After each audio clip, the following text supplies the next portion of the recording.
For 16 years, we've been building a site that's been called innovative, insightful, and informative. Now there's a new name for it. We're now NBCNews.com.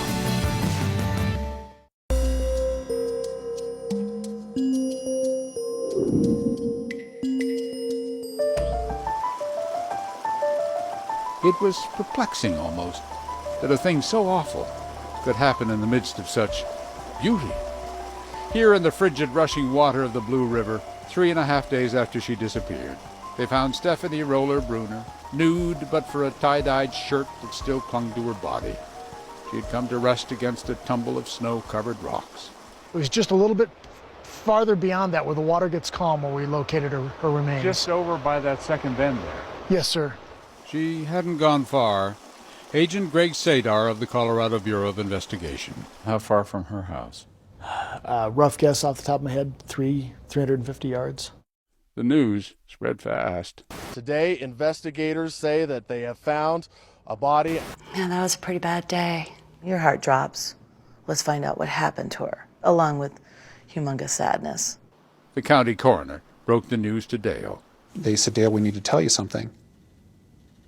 And I'm like, what? And I just went into convulsions. But how did she get here?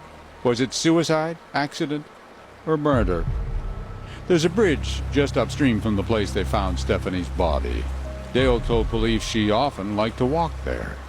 That she could have been attacked on this bridge and shoved over. That was one of our early fears. Or that she just simply committed suicide, jumped in the water, hit her head, and that was that. That was also another legitimate consideration. So, thus the puzzle. It is. Until 4 days after Thanksgiving, when the autopsy revealed a curious detail, one that seemed to rule out suicide. There was no wounds at all to the soles of her feet. What did that mean? Well, that certainly means that she did not walk to where we had found her without shoes. And just in case there was any lingering doubt, the autopsy also revealed she'd taken a blow to the head, and then she'd been strangled, but was still alive when she was thrown into the freezing water. The ultimate cause of death, hypothermia and drowning. Well, we knew at that point she had been murdered.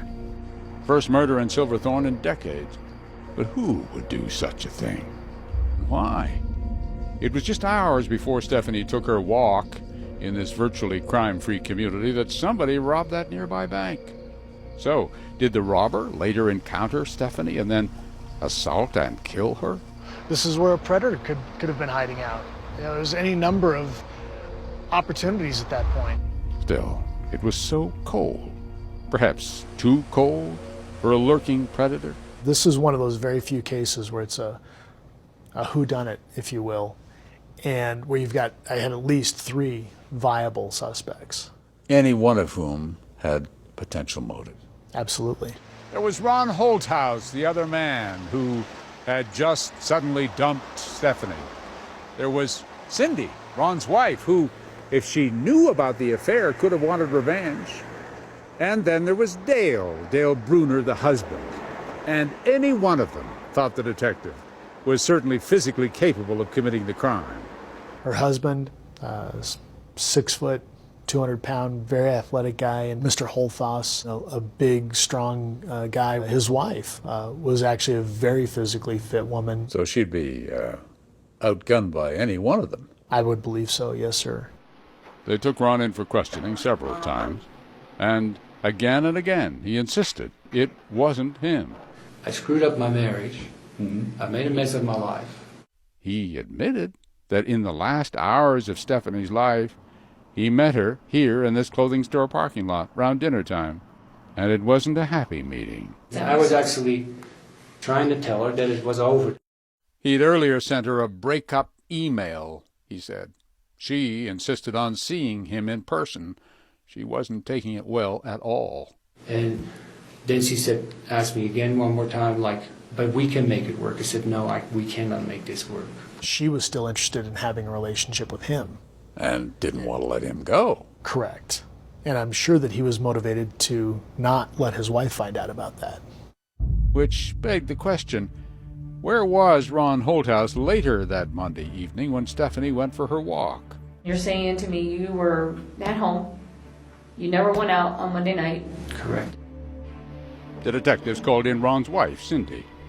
It would not be unheard of for a woman to be very upset to find that her husband has been seeing another woman and want to go to significant lengths by eliminating that temptation.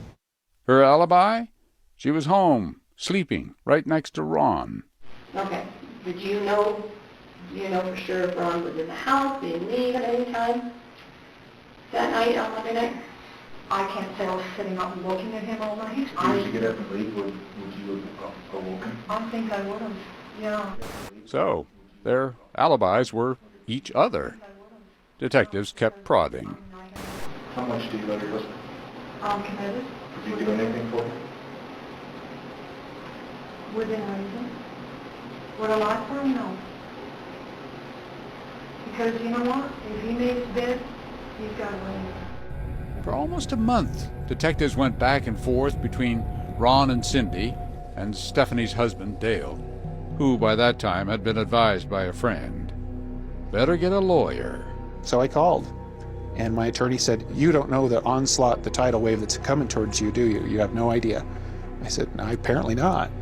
Oh, yes. And what a tidal wave it was. So, 3 potential suspects: the husband, Dale, the boyfriend, Ron, and Ron's wife, Cindy. When we return, police narrow their focus to just one after a very strange discovery. Every trace of her had been scrubbed from the house. When Secrets in the Snow continues.